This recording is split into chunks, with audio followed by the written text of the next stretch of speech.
Imagine spending like billions of dollars to build the world's smartest digital brain. I mean, you train it on supercomputers, you feed it literally the entire internet, and you marvel at its ability to write poetry or code software in seconds. Yeah, it's wild. Right. But then you ask it to find a simple piece of information in a database. Well, actually, scratch that. You ask it and it completely fails. Unless, of course, it uses a piece of software originally written in 1974. It really is the ultimate technological reality check. I mean, we spend so much time hyping up the cognitive leap of modern artificial intelligence. We often forget that these systems still have to interact with standard traditional computer architecture to actually get anything done. Yeah, and that interaction is exactly what we are focusing on today. Welcome to this deep dive. Our mission today is to uncover how AI agents actually find the information they need to answer your questions. We're going to just strip away all the marketing speak and look at the raw mechanics of AI search. Exactly. And our guide for this is a fascinating May 2026 research paper by researchers at PricewaterhouseCoopers. That's Sen, Kasturi, Loomer, Galati, and Sabaya. It's titled, "Is Grep All You Need? How Agent Harnesses Reshape Agentic Search?" Which is such a great title. It really is. And the paper challenges a massive assumption that the tech industry has been operating under for the last few years regarding how we feed data to our models. Okay, let's unpack this, because here's the core mystery for you as you listen today.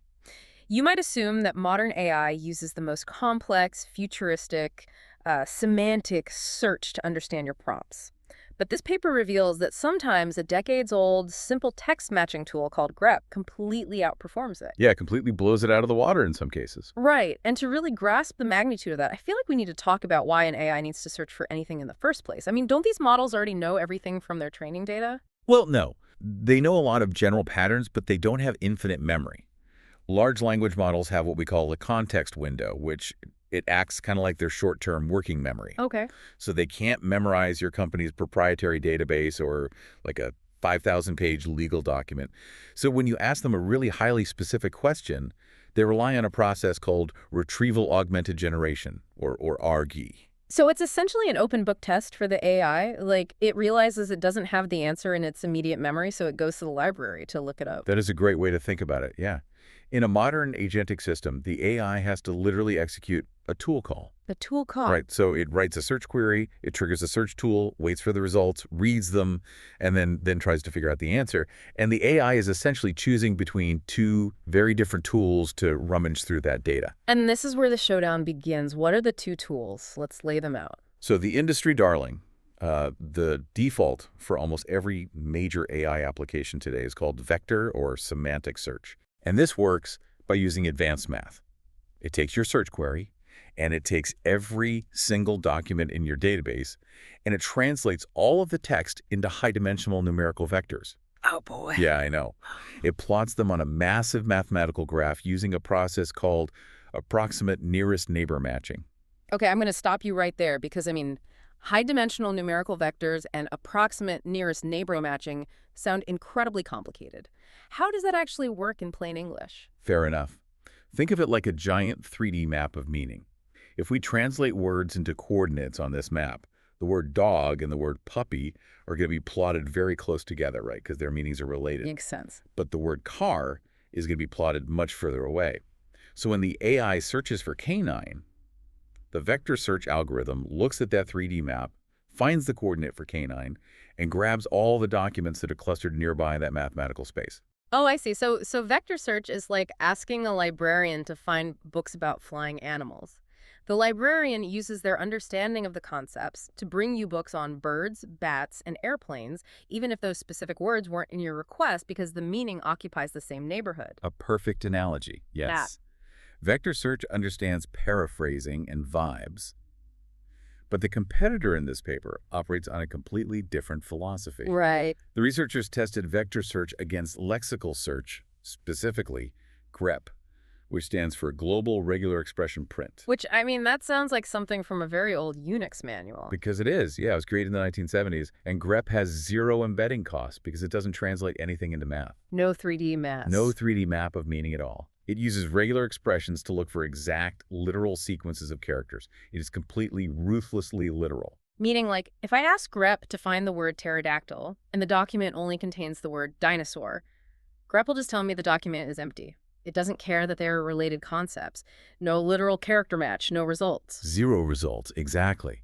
And for the last few years, engineers just assumed the conceptual librarian was obviously the better tool for an advanced AI. But, and what's fascinating here is the information retrieval community has studied these two methods in isolation for a long time. Okay. They'd run static tests, but nobody had deeply investigated how they performed inside an actual iterative AI agent loop. Wait, let's define that. A static test being you just ask a search bar a question and see what pops out. But an agent loop means the AI is the one driving the car. It's deciding what to look for, reading the results, and deciding if it needs to, search again. Yes, and evaluating that requires looking at the office environment the AI is working in, what the paper calls the agent harness. Right, the harness. And that brings us to the first major experiment in the paper. The researchers used a rigorous benchmark called long mean evil. Yeah, I saw that in the paper. It's a test of long horizon conversation memory, right? It asks the AI to track state changes over time, recall obscure user preferences buried in old chats, and figure out exact dates or durations. Exactly. To run this test, the researchers threw a bunch of different variables at the AI. They tested a custom harness they built called Chronos. Okay, Chronos. And Chronos is highly optimized. It dynamically prompts the AI depending on the type of question it's asking. So if the user asks a question about dates, Chronos quietly feeds the AI specific instructions for how to handle temporal logic before the AI even starts searching. Sneaky. So it gives it a head start. And they compared that custom environment against the native environments built by the big labs, right? Things like Claude Code from Anthropic, Codex from OpenAI, and Gemini CLI from Google. Correct. And they also tested a crucial second variable, the delivery mechanism. Basically, how does the AI actually receive the search results? They tested inline delivery versus programmatic or file-based delivery. Walk us through the difference there. Like, how does the AI actually experience getting handed a document? Sure. So inline delivery means the search executes, and the raw text of the results is pasted directly into the AI's chat window. Just dumped right in there. Just dumped in. Yeah. It appears as a new message in the conversation history. The AI reads it immediately, as if the search tool just texted a massive block of data back to it. But doesn't that cause a problem? Like, if the search tool texts back 10,000 words of results, doesn't that flood the AI's short-term memory? Oh, absolutely does. Wow. It causes what developers call context pressure or context rot. That's right. Yeah, the AI's working memory gets completely overwhelmed by this massive wall of text, and it starts to lose track of its original instructions. It just forgets what it was even supposed to do with the information. Which is why developers use the second method, right? Programmatic delivery. Instead of dumping the text in the chat window, the search tool saves the results to a separate text file on the hard drive. So the chat window just gets a tiny message saying, hey, your results are saved in this file path. Exactly. It keeps the context window beautifully clean and focused. Logically, as software engineers, we expect programmatic delivery to result in peak performance because the AI isn't distracted by context rot. Well, here's where it gets really interesting, because the researchers ran the test using the inline delivery method, and Grep, the old-school exact match character scanner we talked about, uniformly beat the modern mathematical vector search across the board. The performance gap was startling. Honestly, using the Gemini 3.1 flashlight model running inside that custom Chronos harness, Grep scored 86.2% accuracy. Vector only scored 62.9%. Wow. Over a 23% difference simply by swapping the retrieval tool from Semantic to Lexical. But okay, I have to push back here. Because if inline delivery risks causing context rot, shouldn't that programmatic file delivery we just talked about solve the problem? You'd think the AI would crush the test if its workspace was kept clean. You would think so. But the data showed the exact opposite. Programmatic delivery completely tanked the AI's accuracy. And to understand why, we have to look at the cognitive burden we are placing on the model. You mean the multi-step workflow? Yes. When results are dumped in line, the AI just reads them. It's a passive action. But think about what happens with a programmatic file delivery. The AI runs a search. It gets a message with a file path. Now, the AI has to formulate an entirely new, syntactically perfect tool call to open that specific file. Right. It has to execute a read command, pull the data in, locate the relevant parts, and integrate that knowledge back into its main reasoning process. So it turns read this paragraph into a 5-step administrative chore. And when an AI struggles with that multi-step administrative chore, accuracy absolutely collapses. The underlying search tool doesn't even matter if the AI drops the ball trying to open the envelope it came in. That's a great way to put it. And the numbers in the paper highlighting this are just staggering. They tested the codex harness using the GPT 5.4 model. When it used Grep with inline delivery, it scored an incredible 93.1% accuracy. Really high. Yeah. But when they forced it to use programmatic delivery, meaning the model had to actively go open the file containing the exact same Grep results, the accuracy plummeted down to 55.2%. It's nearly a 40-point drop. Uh, The core intelligence of the model didn't change at all. The answers in the file didn't change. Forcing the AI to use a clumsy file opening interface caused it to fail nearly half the time. which really proves that you can't evaluate an AI's search capabilities without evaluating the software desk it's sitting at. The environment is the invisible hand guiding the AI's success. The paper refers to this as the orchestration factor. Okay, let's dive deeper into that orchestration factor because another massive finding from the data highlights this perfectly. They took the Claude Opus 4.6 model, which is a very capable top-tier brain. Yeah. When they put that brain inside the custom Chronos harness, it scored 93.1% using Grep. Yeah, it tied for the top score in the whole study. But then they took that exact same Claude Opus 4.6 brain and they moved it into Anthropic's own Claude Code harness. Same AI, same exact Grep search tool, same questions. The score dropped to 76.7%. Yeah. How does an AI lose 16 points of IQ just by changing the harness? Like, what is the actual mechanism causing that failure? Well, if we connect this to the bigger picture, these command line interfaces, or CLIs, are not just blank slates. They are highly opinionated software environments. Yeah. When you type a prompt into Claude Code, your raw text doesn't just go straight to the AI. The CLI wraps your prompt in hundreds of words of hidden system instructions. Like a hidden set of rules the user never even sees. Exactly. Yeah. I mean, that is the core of it. The wrapper might tell the AI, you are a helpful assistant. Always use this specific format. If you encounter an error, try this specific fallback routine. Wow. Yeah, the CLI intercepts errors, it reformats text, and injects its own logic. This means retrieval isn't a standalone feature anymore. It is retrieval plus orchestration.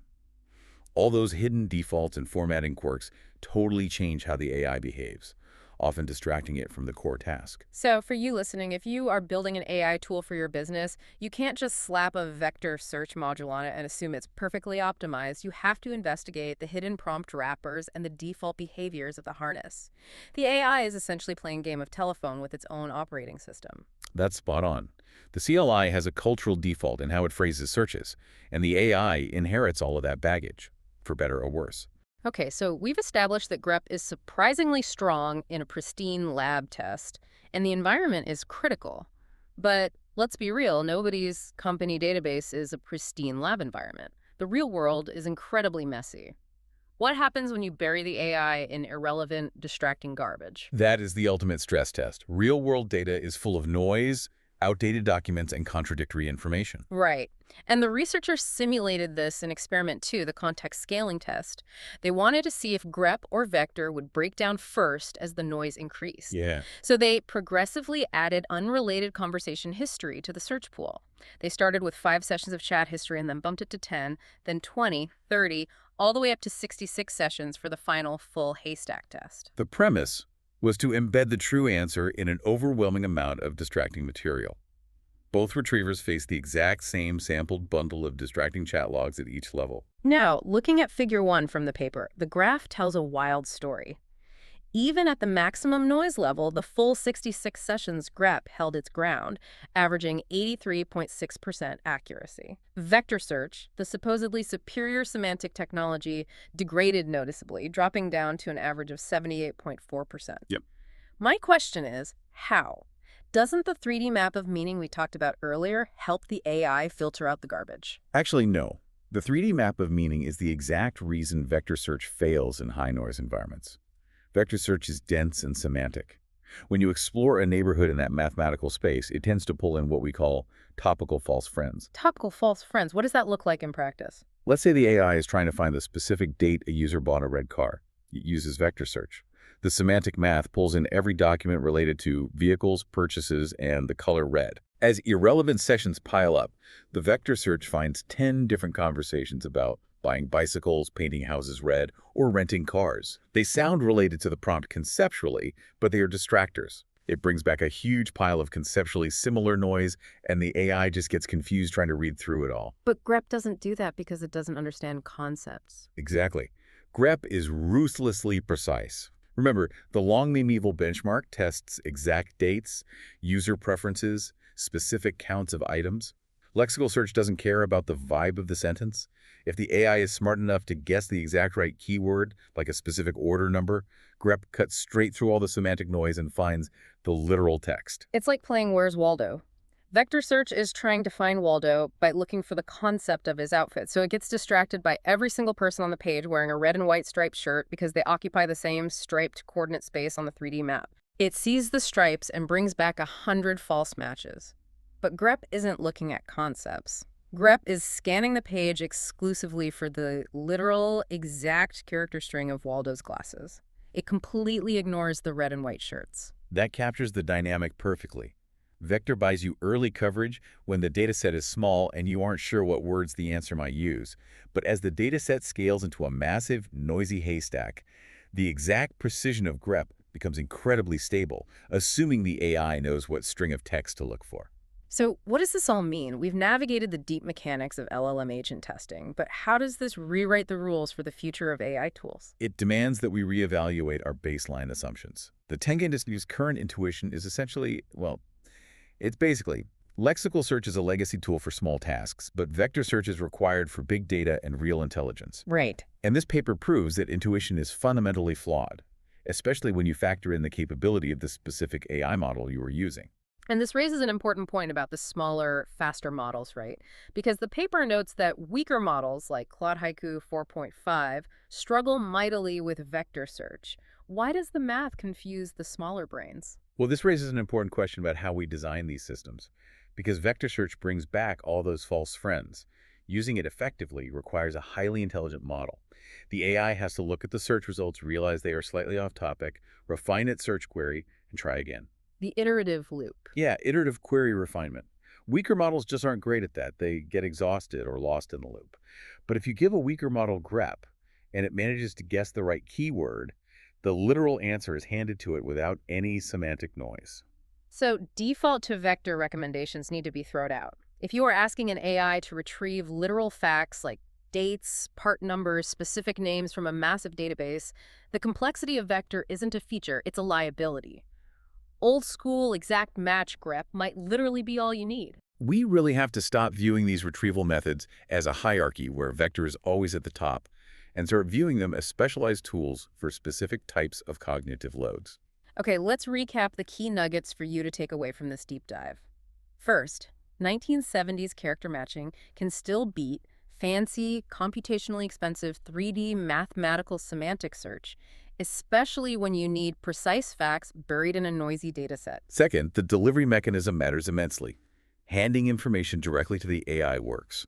Forcing the AI into a multi-step workflow where it has to actively manage files and folders introduces massive administrative failure points. And most importantly, an AI's environment, its harness, the hidden prompt wrappers, the operating system it works within is just as crucial as its raw intelligence.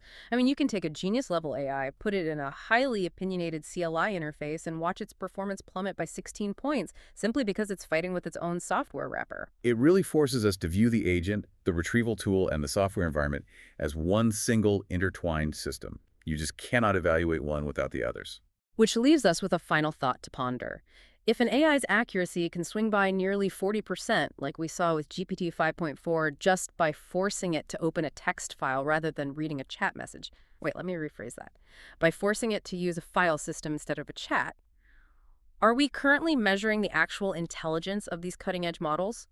Or are we just measuring their ability to navigate a clumsy, outdated computer interface? That is the multi-billion-dollar question. When an AI fails a test, is it because the model isn't smart enough to know the answer, or because it just can't figure out how to open the digital drawer where the answer is kept? It really makes you look at that futuristic, glowing digital brain a little differently. Thank you for joining us on this deep dive. Keep questioning the tools you use every day, and we'll see you next time.